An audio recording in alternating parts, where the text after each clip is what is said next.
कालिया नाग और श्री कृष्ण का लीला। कालिया नाग कद्रु का पुत्र और पन्नग जाति का नागराज था।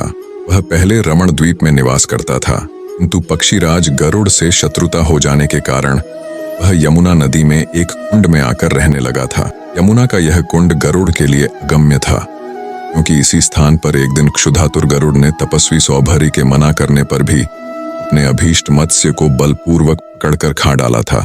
इसीलिए महर्षि सौभरी ने गरुड़ को शाप दिया था, यदि गरुड़ फिर कभी इस कुंड में घुसकर मछलियों को खाएंगे, उसी क्षण प्राणों से हाथ धो बैठेंगे। कालिया नाग यह बात जानता था, इसीलिए वह यमुना के उक्त कुंड में रहने आ गया था। कालिया नाग जिस कुंड में निवास करता था, उसका जल विष की गर्मी से खौलता रहता था, यहाँ तक कि उसके ऊपर उड़ने वाले पक्षी भी झुलसकर उसमें गिर जाया करते थे। उसके विषैले जल की उत्ताल तरंगों का स्पर्श करके तथा उसकी छोटी छोटी बूंदें लेकर जब वायु बाहर आती और तट के घास पात, वृक्ष, पशु पक्षी आदि का स्पर्श करती, वे उसी समय मर जाते थे।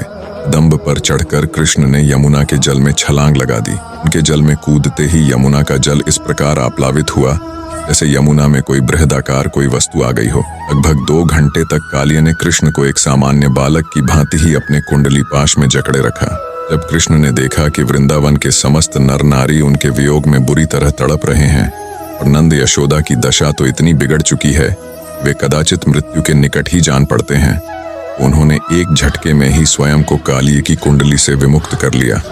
कृष्ण उस विकराल सर्प पर इस प्रकार टूट पड़े जैसे गरुड़ किसी सर्प को अपना शिकार बनाता है। कालिया कृष्ण के प्रहारों को सहन न कर सका और शीघ्र ही थक कर चूर हो गया। कृष्ण उछलकर कालिये के फनों पर चढ़ गए और उस पर पैरों से प्रहार करने लगे। वृंदावन के सभी नर नारियों ने देखा, भगवान श्री कृष्ण के एक हाथ में बांसुरी थी और दूसरे हाथ में वह गेंद थी, जिसे लेने का बहाना बनाकर वे यमुना में कूदे थे।